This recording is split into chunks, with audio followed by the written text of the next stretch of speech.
Hola, ¿cómo les va? ¿Cómo están? Aquí nosotros en una nueva entrevista del grupo GIEM Filosofía de la Universidad Nacional de Mar del Plata. Hoy tengo el placer de presentarles a un querido amigo, Emiliano Primiterra, doctorando en filosofía, que nos va a compartir su pasión por esta queridísima disciplina. Bienvenido, Emiliano, muchas gracias que estés aquí acompañándonos. Susana, ante todo, bueno, muchas gracias a vos.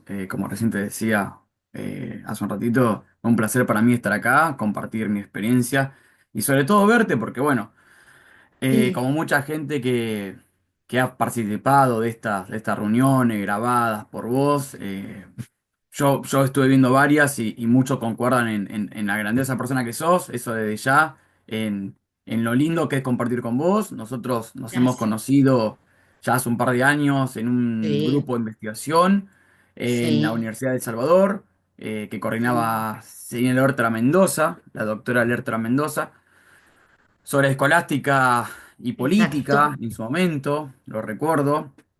Yo para ese Sí, entonces era un chico, tenía 20 años. Y ahí fueron, en algún sentido, mis primeros pasos en lo que era la investigación, viste, de la filosofía.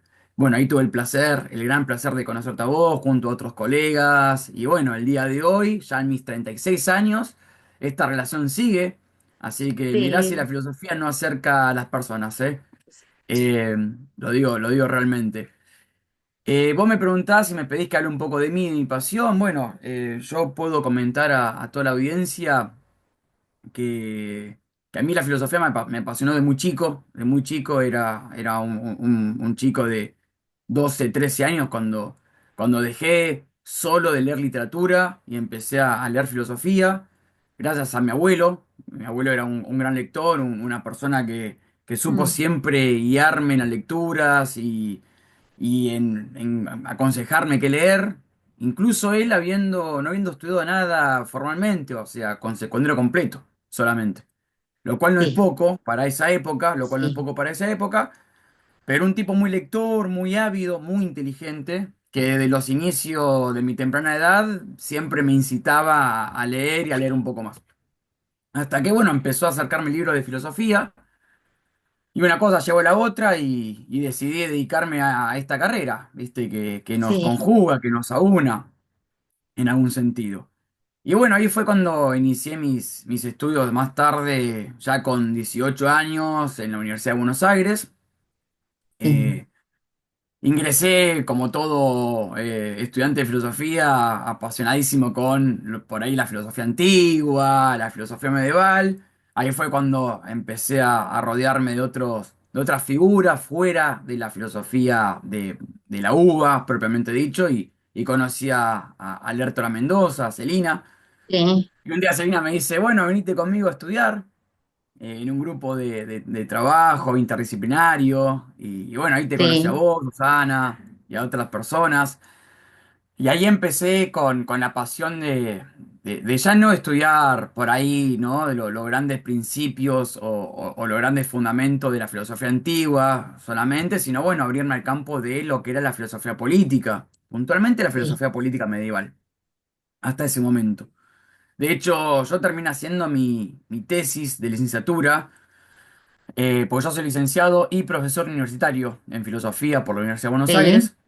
La tesis la hice sobre Juan de París, ajá, siguiendo un poco el estudio que hizo Antonio Tursi en su tesis sí, doctoral. Él se doctoró con una tesis sobre Juan de París. Bueno, yo tuve el placer enorme de rodearme también de Antonio, un tipo espectacular, la verdad que una persona a la cual creo que se la estrena mucho en la academia por su calidez y humanidad. Eh, y bueno, Antonio en su momento me dio su tesis doctoral, me guió un poco en la lectura de Juan de París. A mí me interesó mucho Juan de París porque entiendo que Juan de París junto con Guillermo de Pagula fueron en algún sentido los iniciadores de esto que se llama el concepto de la propiedad privada en Occidente. que como todo exacto. concepto es circunstancial, contextualizado, ¿no? Modifica su significado, esto bien lo sabemos, pero Sí, en algún sentido no se puede hablar, a mi entender, propiamente de propiedad en Occidente si no nos retomamos un poco al inicio conceptual que se puede encontrar en autores como Juan de París o Guillermo de Pagula. De quien, de este último, no hay mucho traducido, no hay mucho escrito tampoco, habría que, eso es una exacto, cosa que habría que hacer, habría que retomar a Guillermo y ver qué dice eso, ¿no? Qué dice él sobre la propiedad. Pero independientemente del autor en sí, me interesé mucho por el concepto, el origen de la propiedad. Hice mi tesis de licenciatura sobre Juan de París.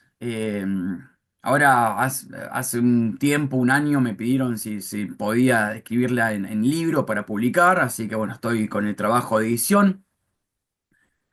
Y una vez habiendo concluido esa idea de estudiar el concepto de propiedad en la época medieval, me dediqué en mi tesis, en lo que es ahora mi trayecto de doctorando, me estoy dedicando a el concepto de la propiedad en la modernidad, puntualmente en Locke, en John Locke. claro, Pero no desde una perspectiva meramente descriptiva, sino formalmente crítica, en tanto en cuanto el concepto de propiedad lockeano está muy teñido de ciertas otras tesis subsidiarias, como por ejemplo exacto. ser la tesis del racismo, el Sí, colonialismo, la blanquitud que se puede encontrar en el sí, trabajador y propietario europeo, ¿no? En detrimento de otros trabajadores, otras culturas.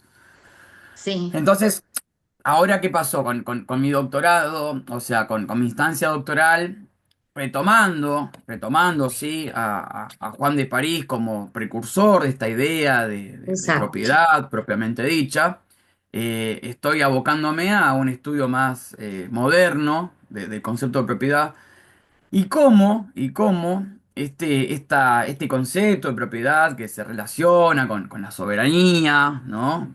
Propiamente dicho, de los estados y también de uno mismo, está tenido, como te decía, por ciertas características que a mi parecer debiéramos resaltar cada vez que leemos estos autores, que son tesis racistas en algún punto, ¿no? Eurocéntricas, racistas, machistas también, ¿no? El trabajador sí, loquiano es un hombre, qué sé yo. sí, Hay toda una discusión de que si Locke deja o permite, qué sé yo, a las mujeres tener soberanía sobre su trabajo, producción. Bueno, hay autoras como Casi Escuadrito, que va a decir que sí, que en algún punto podría haber algo así, pero en mi lectura pareciera que no, que ahí está atravesado la lectura lockeana desde incluso un estudio hermenéutico, podríamos decir donde el sujeto propietario es un hombre, prácticamente. exacto, exacto, Entonces, ahí me parece a mí que está y que radica en algún sentido la importancia de volver, ¿no? Sobre estos autores clásicos, ¿no? Y sí, repensar, ¿no? ¿Con quién estaban discutiendo? Porque es muy importante pensar la hermenéutica en este sentido, ¿no? Con qué contexto, con qué personas estaban discutiendo. Pero más sí, allá de eso, más allá de con quién estaban discutiendo en su contexto, pensar filosóficamente qué podemos traer a nuestro tiempo de esa discusión, ¿no? exacto. Trascender su propio contexto, Ujú, como que el texto trascienda en ese sentido también el contexto, porque mirá sí, vos, Susana. Hoy en día, y en mi tesis doctoral propiamente lo estoy trabajando, no solamente me quedo en Locke, porque ese es el primer capítulo de mi tesis, exacto, lo que estoy escribiendo. Ahora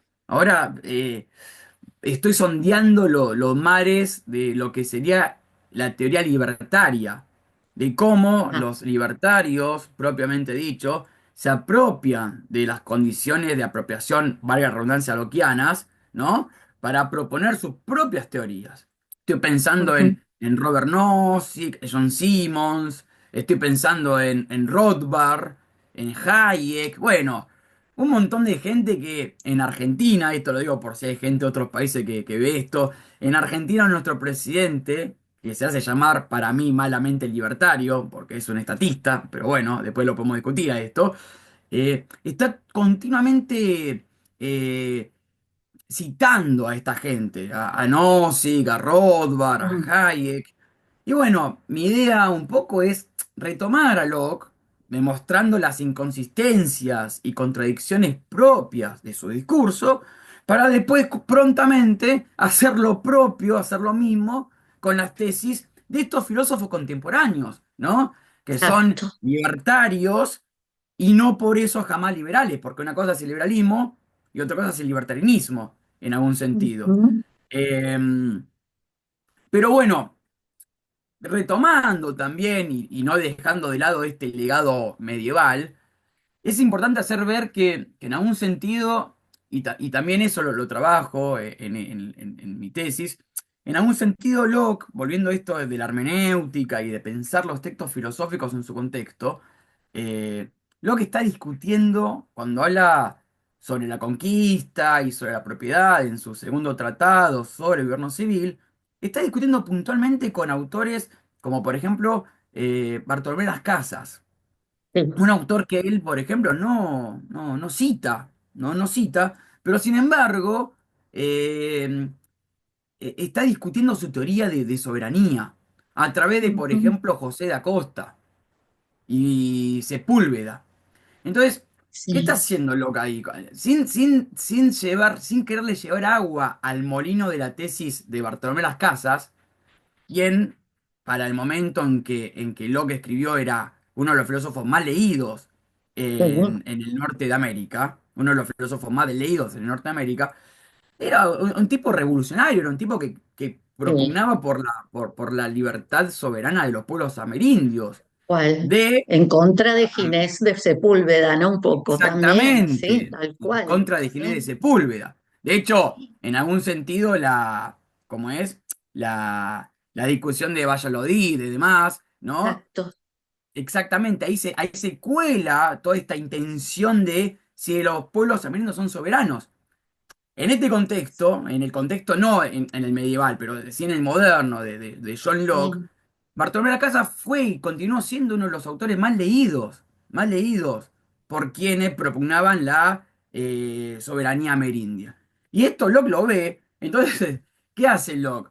Cita a José da Costa, ¿no? Un filósofo que sabemos bien es un defensor de la esclavitud, en algún sí, sentido, amerindia. Entonces, ¿qué pasa?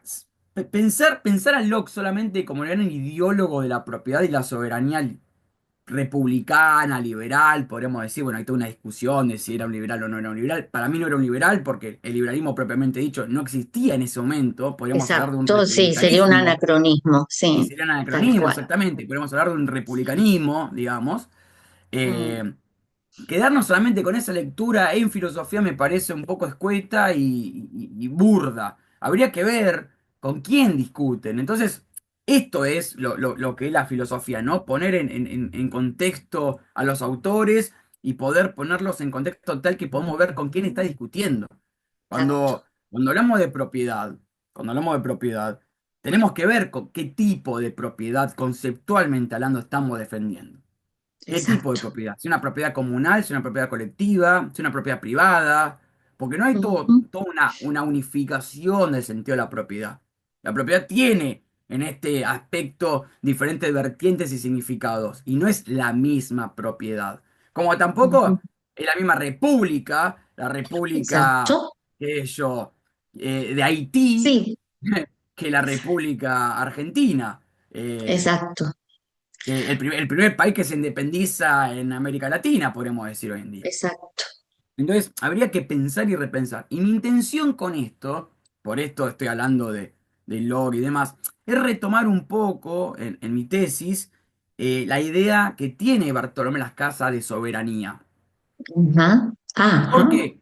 Porque en sí, ese sentido, el concepto de derechos humanos de Bartolomé Las Casas se sí, determina y se funda en un concepto igualitarista de la población de un país particular, de una soberanía puntualmente. ¿Y qué es lo interesante de todo esto? Hace poco nosotros lo discutimos en un panel, en un congreso.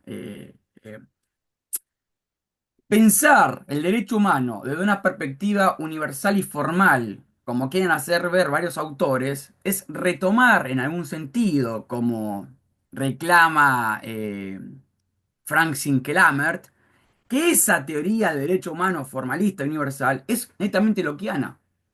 Entonces, lo que va a decir Frank Sinkelamer, y ahí está mal, no por Frank, porque Sinkelamer lo viene a denunciar a esto, sino que está mal en la teoría liberal universalista de derechos humanos, es que los derechos humanos sirven para conquistar países. Así como en Exacto. Locke Sí, sirvieron para invadir América, sí. digamos, y justificar la invasión y la conquista, hoy en día los A derechos veces humanos sí, que antes eran sí. derechos naturales en algún sentido, sirven Exacto. para la invasión de países, digamos. Esta es Sí. la denuncia que hace Hinckelammer en varios de sus textos. Entonces, la propuesta es por ahí discutir, ¿no? No solamente el concepto de propiedad y soberanía liberal, sino cómo eso también se manifiesta en otros ámbitos, el ámbito del derecho internacional público, por ejemplo, y ver Ujú. cuáles son las particularidades, ¿no? ¿Con quién estamos discutiendo? Sí. Entonces, Exacto. ¿con quién discutimos hoy en día, ¿no? ¿Con quién discutimos hoy en día la propiedad? ¿Con Juan de París? No, bueno, claramente no, obvio, es otro tiempo, es otra lectura. ¿Con Bartolomé Las Casas? Sí, no, claro que no. La discutimos con Hayek, con Rothbard, con Otsuka, con Simmons, con Nozick, que son ahora los. Con Rawls, la discutimos con Rawls, qué sé Sí, yo, la discutimos Rawls. Ujú. con Cohen, la discutimos con ciertas personas que en algún punto, directa o indirectamente, van a retomar a Locke, lo van a leer tanto ya sea en código de aceptación, tanto en código de crítica, para reformular y resignificar, ¿no? La propiedad Exacto. privada, tanto sea a favor de ella o bien en contra. Sin Sí, embargo, es importante e imperioso retomar, ¿no?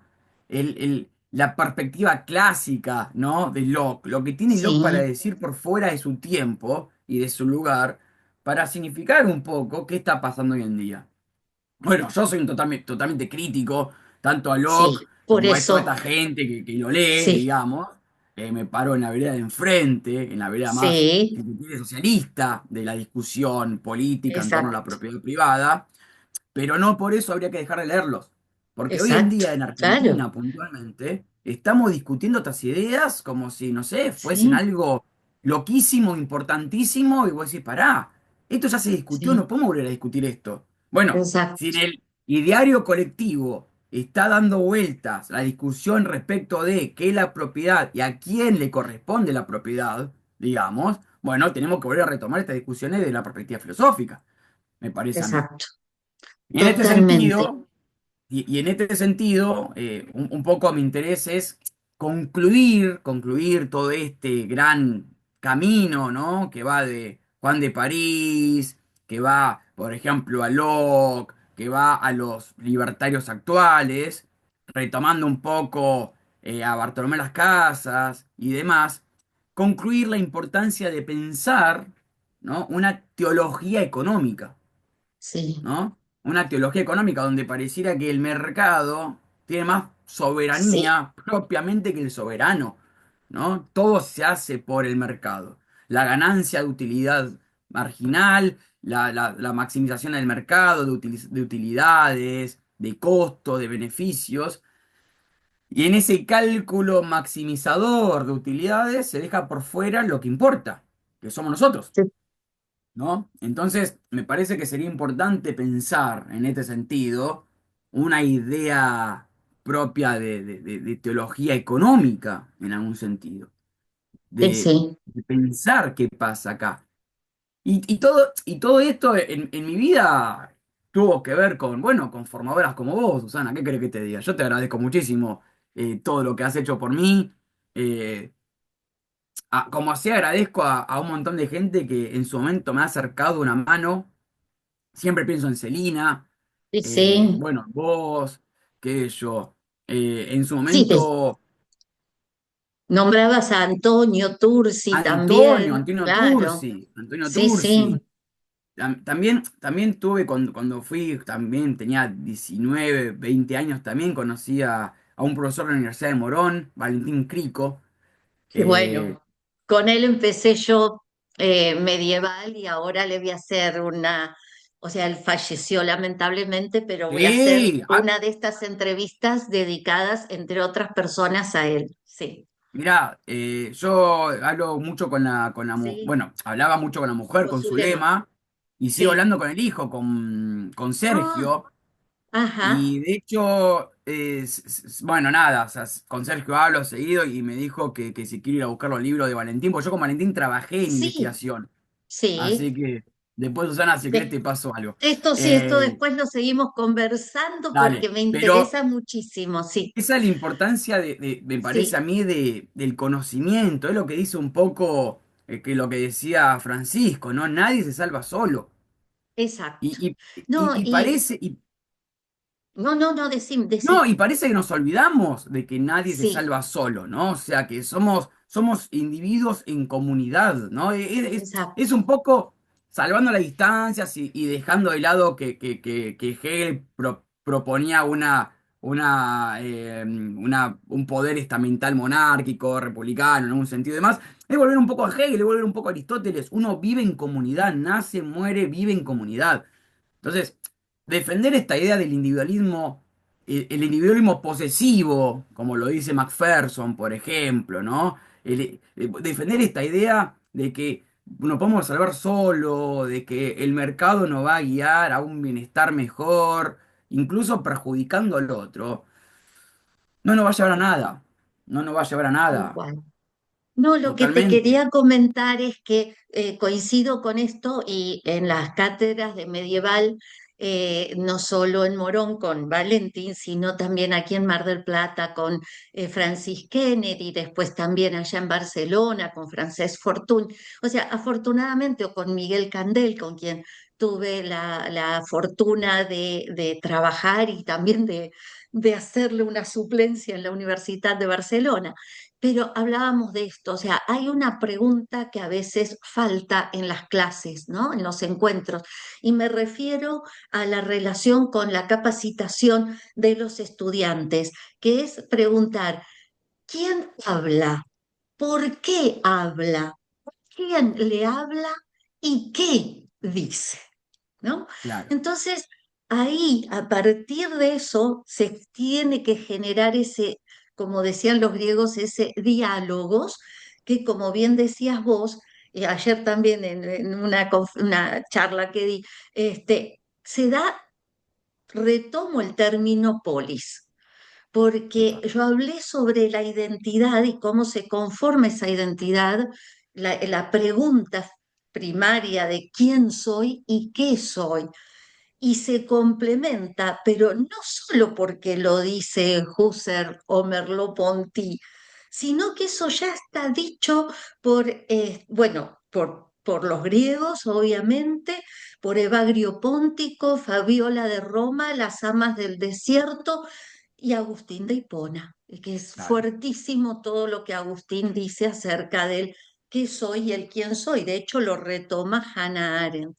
Y esto que claro. vos decías al inicio, para ya callarme yo y dejarte seguir No, por favor. con tus cosas, lo importante que hayas retomado a estos pensadores, bueno, poco conocidos, que no se nombra, que no tienen mucho lugar ni en las cátedras ni en los manuales. Bueno, yo también hice una tesis, ¿no? De un autor desconocido totalmente, pero esto que vos decías, la necesidad de traducir a estas y estos autores. Sí, y esas preguntas, sí, sí, Totalmente. Bueno, vos hiciste la tesis doctoral cuando yo estaba en ese grupo con Celina. Fue en esa exacto, misma época. Claro, estaba exacto, vos, Jakubeki, exacto, con Natalia, sí, Olga. sí, eh, claro, claro. Sí, sí, sí, sí, sí, sí. sí. O sea, yo defendí mi tesis en 2000, en enero de 2010. Ok, Sí, perfecto. sí, sí, Y esto es lo que vos decís, son autores que hay que retomarlos. Cuando uno, por ejemplo, exacto. yo vuelvo con la propiedad porque es por ahí lo que, Sí, en donde es más tu me siento tema. cómodo yo, Sí, ¿viste? sí, Pero sí, pensar la propiedad en el marco regulativo de la modernidad y prontamente en este marco regulativo, ¿no? En donde el Estado a veces se corre un poco de la regulación mercantil y demás. Pensar la política como por ejemplo la pensaba Juan de París, donde sí, importa por sobre todo la utilitas comuni, ¿no? El bienestar común, la utilidad común, donde de golpe la propiedad privada de uno tiene que estar supeditada al bienestar de todos, digamos. Me parece súper importante retomar esas posturas. No, no sí, ya porque eso pueda efectivizarse en la práctica de la política real, porque sabemos que eso posiblemente no pase nunca o falte muchos años para que pase. De hecho, el socialismo quiso por ahí que eso pase y sí, fracasó. Después podemos discutir por qué fracasó el socialismo y demás, sí, pero sí, bueno, sí, sí, fracasó. O sea, es la sí, tesis de Fukuyama, ¿no? El fin de la historia, sí, ahí donde dice, bueno, ahora las democracias son liberales, punto, no son socialistas. Entonces, en ese sentido retomar por ahí, ¿no? Estos pensadores, donde la utilidad está puesta en el común y no en el individuo, son sí, posturas filosóficas que lejos de poder anclar en la política real, nos permiten a nosotros pensar otra forma de relacionarnos, ¿no? exacto, Por- sí. Es Porque que de esto vuelta, que yo te estaba diciendo, el otro me complementa y yo complemento totalmente. al otro. Nos necesitamos, pero una cosa es la necesidad y otra cosa es la obediencia o la subordinación, ¿no? Son dos Total- cosas muy diferentes que hay que, considero yo, tenerlas muy en cuenta. Mm, Totalmente, totalmente. Sin ir más lejos, por ejemplo, la ética del cuidado. ¿No? sí, Hay un montón de cosas escritas sobre la ascética del cuidado y en exacto. verdad en la práctica real se utiliza muy poco, no que se utiliza, ¿no? Pero se aplica muy poco en la Sí. práctica real de la política real la ascética del cuidado, ¿no? Yo ahora Ujú, estoy leyendo, por ejemplo, a Bárbara Arnail, filósofa interesantísima para leer, que retoma un poco la lectura de James Tully sobre la propiedad lockeana y demás. Y Barbara Bernal tiene un montón de textos sobre la discapacidad, sobre el concepto de discapacidad, ¿no? Y cómo un sí, discapacitado o una persona con discapacidad, mejor dicho, eh, pierde derechos reales en el ámbito de la política pública, pierde derechos. Entonces, hay toda una tradición ahí de relectura de los clásicos en función de, bueno, ¿y qué pasa con esta gente que no tiene la sí, posibilidad de trabajar, que no tiene la posibilidad de desarrollarse o desenvolverse en un ámbito públicamente asertivo? Bueno, hay que pensar estrategias distintas para incorporar a esa otredad, ¿no? Con características sí. propias al común de la población. Mm. ¿No? Sí, de Hay hecho una yo autora, tuve la suerte de vivir, bueno, en otros países y ver cómo las personas discapacitadas estaban incorporadas conforme, porque no son, o sea, nosotras o aquí muchas personas tienen la visión de que una persona discapacitada es total y absolutamente discapacitada. Y no es así, o sea, tiene no, un montón de actividades y de posibilidades que no pasan, obviamente, o sea, hay personas sordas, ciegas, de baja estatura, que les falta un miembro, pero pueden hacer un montón de cosas, están capacitadas para un montón de cosas y no se las valora. Sí, totalmente. Ese contrato capacitista, ese contrato de la sí, capacidad, ¿no? Ese contrato sí, de que la gente que puede está incorporada a la sociedad y la gente que no puede será un ciudadano de segunda o de tercera. exacto, Bueno, exacto, sí, Simplican, una filósofa contemporánea que su tesis doctoral la hizo sobre la discapacidad, habla justamente del contrato capacitista en autores como por ejemplo John Locke y demás, ¿no? sí, De cómo el liberalismo propugnó, ¿no? Intentó generar una diferencia entre quienes sí pueden dentro de esa capacidad y quienes exacto, no. Y me parece que ahí no se trata de solamente de incorporar a la gente con discapacidad, sino también de pensar una sociedad realmente inclusiva, por fuera del exacto, contrato capacitista, por fuera del contrato exacto, blanco del hombre trabajador que de golpe lo puede todo. y la exacto. gente que no puede queda por fuera, ¿no? Y ahí Ujú. también se cuela un poco esta idea de la caridad, ¿no? Sí. Yo hago caridad y ayudo al que no puede. No, no habría que hacer caridad.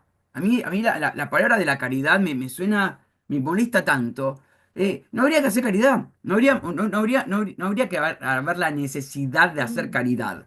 Aparte, la Sí. caridad ya implica una, una estadística de hay gente que sí puede y tiene más y gente que no puede. Bueno, rompamos con esa diferencia y dejemos de hacer caridad.